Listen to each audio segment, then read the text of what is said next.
नमस्कार दोस्तों, स्वागत है आपका गुरु ज्ञान भक्तावल चैनल में। आज मैं आपको बताऊं कि आप अपने देवी देवताओं से काम कैसे ले सकते हैं। कई बार ऐसा होता है हमें 2 साल, 3 साल, 5 साल भी हो जाते हैं भगत बने हुए, लेकिन हम अपने देवी देवताओं से कार्य नहीं करवा पाते, ना वो कार्य करते। तो ऐसा दूसरे भगत क्या करते हैं जो वो अपने देवी देवताओं से सारे कार्य करवा लेते हैं और हम अब हर चीज़ करते हैं, सेवा करते हैं, हुक्का लगाते हैं, चाहे टूटी-फूटी सेवा करते हैं, थोड़ी बहुत करते हैं, लेकिन करते हैं। तो उस सेवा से हमारा देवी या देवता कोई छोटा सा काम भी नहीं करते हमारे। बाकी घर में सुख शांति रहती है और कई बार ऐसा होता है घर में भी सुख शांति नहीं रहती। तो हम ऐसा क्या करें जो हमारे देवी देवता हमारे कार्य करें। तो मैं आज आपको इसी चीज़ का जवाब दूंगा। उससे पहले मैं आपको बता दूं, आप मुझे इंस्टाग्राम पर भी फॉलो कर सकते हैं। इंस्टाग्राम की आईडी है मेरी गुरु ज्ञान भक्तावल के नाम से। इंस्टाग्राम आईडी भी है, जो इंस्टाग्राम आईडी आप मुझे वहाँ पर भी फॉलो कर सकते हैं। और अब मैं आपको बताऊंगा कि किस तरीके से आप देवी देवताओं से कार्य कर सकते ले सकते हैं। आपने देखा होगा कई बार कि जो पुराने भगत हैं उनकी दाढ़ी बड़ी होती है या फिर किसी के बाल बड़े होते हैं, या बहुत से नंगे पैर घूमते हैं, चप्पल नहीं पहनते, बहुत से धोती में घूमते हैं। ठीक, बहुत सौ के नाखून बड़े होते हैं। तो ऐसा क्यों होता है? ये उनकी तपस्या होती है, उनका तप होता है। आप सोचते हो उन्होंने शुरू में 10, जब वो भगत बने उस टाइम महीना, 2 महीने, 3 महीने सेवा करी और फिर होली दिवाली या फिर रोज में एक हुक्का लगा दिया, बस हो गया। नहीं, वो तब करते हैं। मान लीजिए उन्हें कोई बड़ा काम करवाना है कि भाई मेरा ये काम हो जाए बाबा। मान लीजिए आपने कोई छोटे से काम के लिए बोली, वो काम नहीं हुआ, कोई आपका बड़ा काम फंसा पड़ा, वो काम हो ही नहीं रहा। आपने खूब जतन कर लिए, देवी देवताओं से भी दिमाग मार लिया, सब काम कर लिए, लेकिन वो काम नहीं हो रहा। तो आपको क्या करना है? आप नंगे पैर हो जाइए देवता के नाम से कि बाबा जी, तब तक नंगे पैर रहूंगा, तब तक मेरा ये काम पूरा नहीं होगा। आप देखिएगा, आप महीना 2 महीना तो लगेंगे, क्या पता जल्दी भी हो जाए। जैसा आपकी सेवा होगी वैसा। अब आप सोचो कि आप नंगे पैर हो तो आप घर में से बाहर न निकलो, नहीं, आप जहाँ जा रहे हो वहाँ नंगे पैर जाइए। देवता आपका काम मुश्किल से 1 महीना लगाएगा, वो काम पूरा कर देगा। उसके बाद में जब आपका काम हो जाए, आप कढ़ाई बोतल करके दोबारा चप्पल पहन सकते हैं। आप मान लीजिए कोई कोई बड़ा काम करवाना, आप बाल भी छोड़ सकते हैं। आप सर के बाल छोड़ सकते हैं, दाढ़ी के बाल छोड़ सकते हैं, आप धोती कुर्ते में रह सकते हैं, आप धोती कुर्ता पहन सकते हैं, आप नाखून भी छोड़ सकते हैं, चप्पल पहननी छोड़ सकते हैं।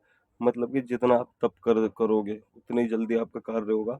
आप अपने घर में शीशा देखना भी छोड़ सकते हैं कि बाबा मैं शीशा नहीं देखूंगा तेरे नाम से, आज से और अभी से शीशा नहीं देखूंगा, मेरे इस कार्य को पूरा कर दे। मान लीजिए आपके ऊपर कर्जा चढ़ गया, आपके ऊपर कर्जा है, या फिर किसी बहन बेटी की शादी करानी है, उसके लिए पैसा नहीं आ रहा, कोई भी समस्या, कि कोई आपके घर में लंबे समय से बीमार चल रहा है, या फिर कोई भी समस्या आ रही है, कोई भी समस्या आ रही है, उसके लिए आप बोल दीजिए देवता की चिरागी बत्ती करके उनकी सेवा पे, उनके लिए जोत कपूर लीजिए, एक जायफल और एक लौंग का जोड़ा लीजिए, और थोड़ा बहुत जो भी भोग प्रसाद आपको चढ़ाना वो चढ़ा दीजिए।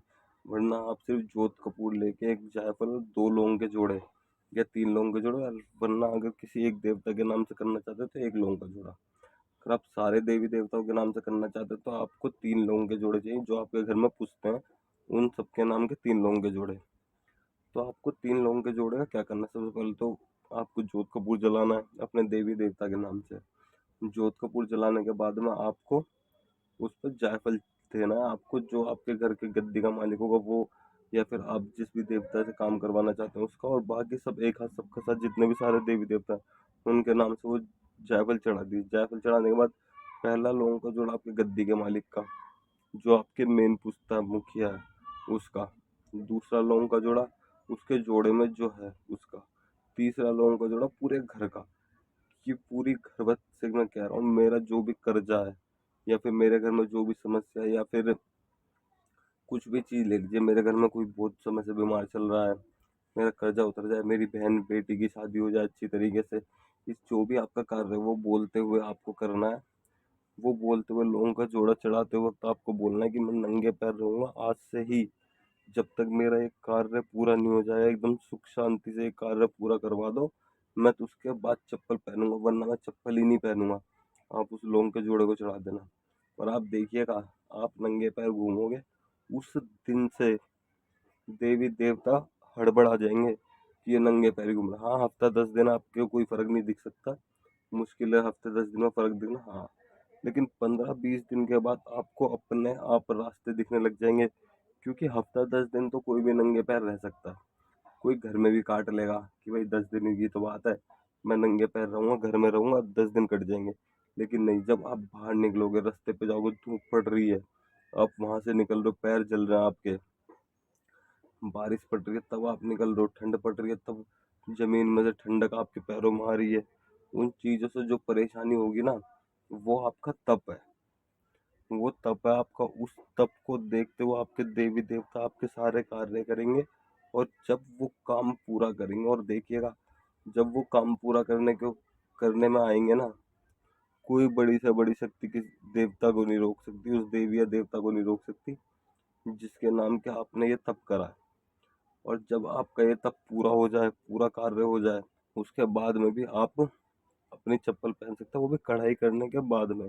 कई बार मुझे ऐसे केस भी देखने को मिले कि किसी के बच्चे नहीं हो रहे और वो बहुत ज़्यादा परेशान है। वो भगत भी है लेकिन तब भी उसके घर में नहीं हो रहे। वो किसी और के भी करवाना चाहता है अपने परिवार में, किसी और को, वो उसके भी करवाना चाहता है तब भी नहीं हो रहे। तो वो भी इस चीज़ को कर सकता है, इस साधना को कर सकता है, चाहे वो भगत हो या ना हो।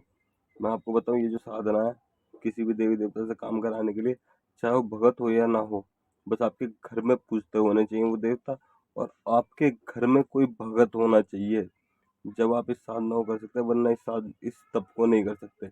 इस तप को करने के लिए आपके घर में कोई भगत होना चाहिए, या फिर आप भगत होने चाहिए। अगर आपके घर में कोई भगत है, चाहे वो कोई भी है, उसके बाद में आप अपने कार्य के लिए भी ये साधना कर सकते हो।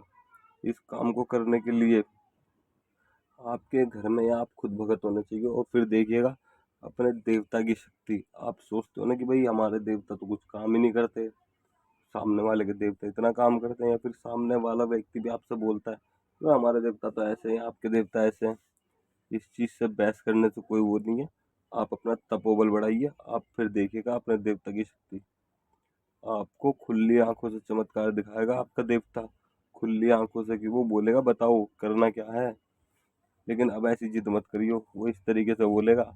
लेकिन आपको कहते हैं ना कि भगत तो भगवान को भी उतार देता है नीचे, अगर वो देखना चाहे तो। इतने तप होना चाहिए इंसान में। आप चाहो तो अपने देवी या देवता को सामने देख सकते हो खुली आंखों से, सीधा बोल दो भाई मुझे तो दर्शन चाहिए तेरे, मैं दर्शन करना चाहता हूँ, मैं नंगे पैर घूमूंगा, मेरे पास सब कुछ है तेरा देवा, लेकिन मुझे तेरे दर्शन चाहिए, मैं नंगे पैर घूमूंगा आज से। जब तक दर्शन नहीं देगा, मैं कह रहा हूँ सामने खड़ा होकर दर्शन देगा कि बता भाई, बता महाराज, क्या हुआ, क्या चाहता है तू, क्या करना है। सामने खड़ा होकर दर्शन देगा वो, इतनी शक्ति है। अगर आप तप करोगे, अपने शरीर को कष्ट पहुंचाओगे, तो सब चीज है, हर चीज का आपको उत्तर मिलेगा और सारे कार्य भी होंगे। लेकिन थोड़ा तप, अपने शरीर को कष्ट देना पड़ेगा आपको। इस वीडियो में आपको इतना ही बताऊंगा। अगर आप और भी ज़्यादा जानकारी चाहते हैं और किसी और चीज़ के बारे में जानकारी चाहते हैं, तो आप मुझे कमेंट कर सकते हैं। मैं अगली वीडियो उसी के ऊपर बनाऊंगा। और अगर आपको हमारे द्वारा दी गई जानकारी अच्छी लगी हो, तो वीडियो को लाइक करें, चैनल को सब्सक्राइब करें और बेल आइकन दबाएं, ताकि हमारे द्वारा दी गई जानकारी आप तक समय पर पहुंच सके।